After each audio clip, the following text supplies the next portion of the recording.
여러분 안녕하십니까? 제2기 교과, 오늘 그 네 번째 시간을 함께 공부하도록 하겠습니다. 이번 교과의 제목은 성경의 역할입니다. 이번 주 교과 핵심 및 요약을 살펴보도록 하겠습니다. 기억절입니다. 히브리서 4장 12절의 말씀입니다. 하나님의 말씀은 살아있고 활력이 있어 좌우의 날선 어떤 검보다도 예리하여 혼과 영과 및 관절과 골수를 찔러 쪼개기까지 하며 또 마음의 생각과 뜻을 판단하나니.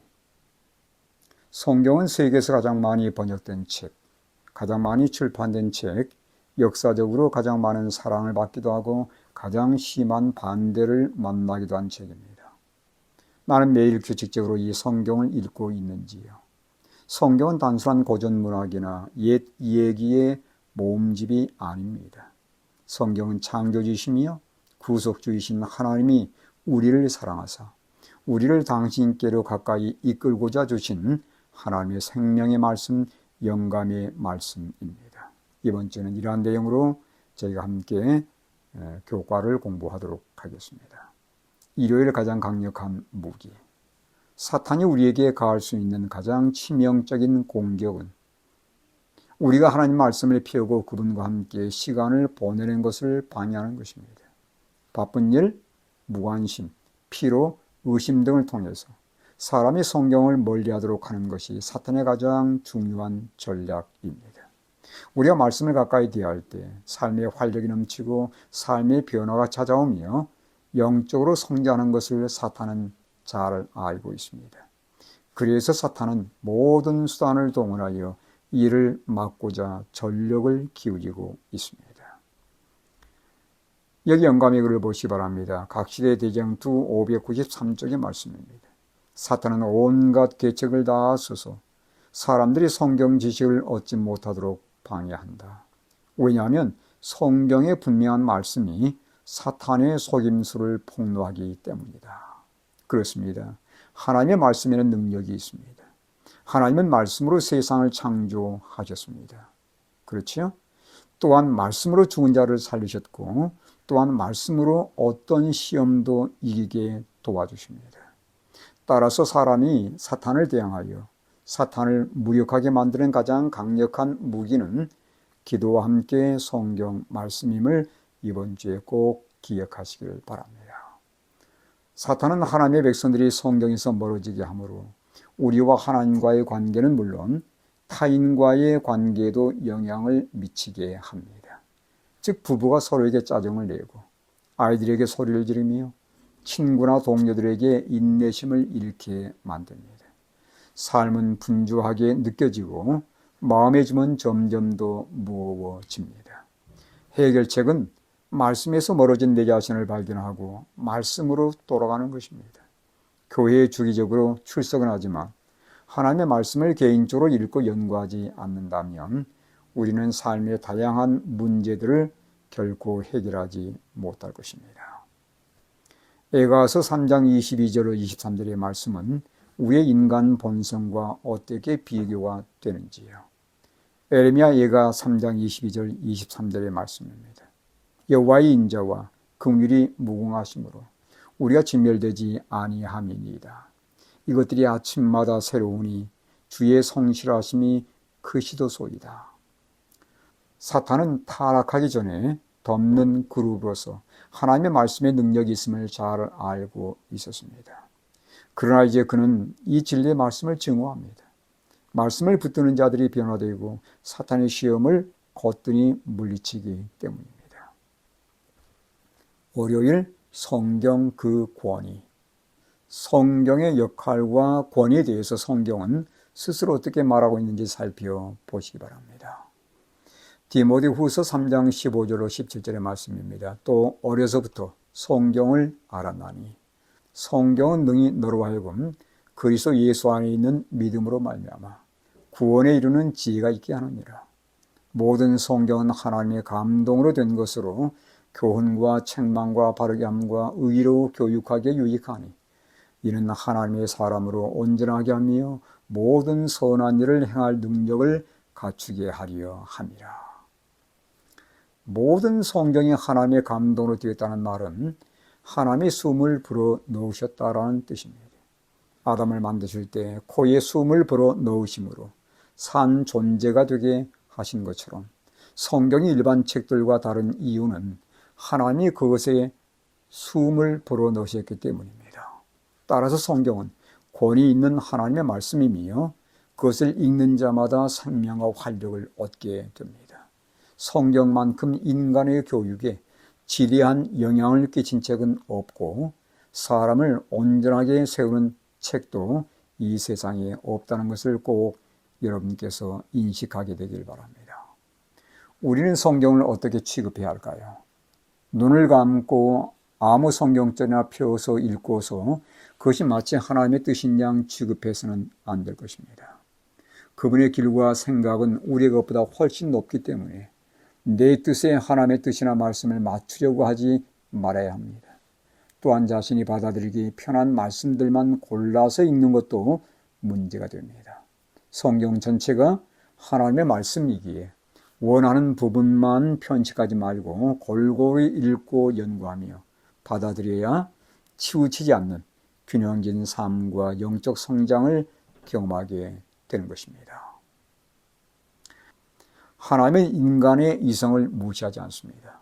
그러나 그 이성을 진리의 말씀에 굴복할 것을 요청하십니다. 왜냐하면 인간의 이성조차도 죄에 물들어 있기에 하나님을 제쳐두고 스스로 문제를 해결하고자 할 때 우리는 쉽게 오류와 기만에 빠지게 됩니다. 안전한 길은 마태복음 22장 37절의 말씀처럼 내 마음을 다하고 목숨을 다하고 뜻을 다하여 주 너의 하나님을 사랑하라는 그 말씀을 최우선으로 삼는 것입니다. 화요일 성경의 진리 1966년 4월 8일 타임지 표지 기사 제목은 하나님은 죽었는가 였습니다. 당시 유행한 자유주의 신학자들과 서구 사회가 하나님을 배제하려는 경향을 반영하는 내용이었습니다. 2017년 타임지 표지 기사 제목은 진리는 죽었는가 였습니다. 즉 진리와 거짓의 구분이 사라져가는 현상을 반영한 내용이었습니다. 현대인들의 생각에서 하나님은 멀어지고 진리는 힘을 잃어가고 있습니다. 이런 세상을 향해서 예수님은 자신을 이렇게 소개합니다. 내가 곧 진리라고 말씀이지요. 성경 말씀 또한 진리일까요? 그렇습니다. 요한복음 17장 17절에 보면 그들을 진리로 거룩하게 하옵소서. 아버지 말씀은 진리입니다. 예수님은 하나님의 말씀이 진리이며 진리는 하나님의 말씀이라고 주장하셨습니다. 그것은 성경 말씀이 세월이 변하고 시대가 바뀌어도 변함없는 가르침, 모든 시대 모든 사람들을 생명의 길로 이끄는 변함없는 가르침이라는 의미가 됩니다. 우리 역시 성경을 어떻게 취급해야 할까요?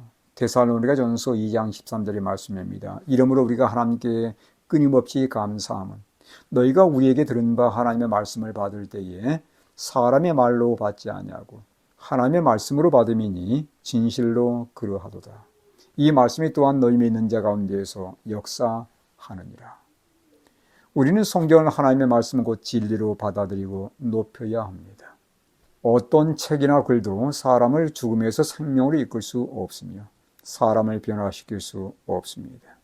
그러나 하나님의 말씀인 성경에서만 우리는 구원의 복음을 발견하게 되며 영원한 생명을 얻게 되고 진정한 변화를 경험하게 됩니다.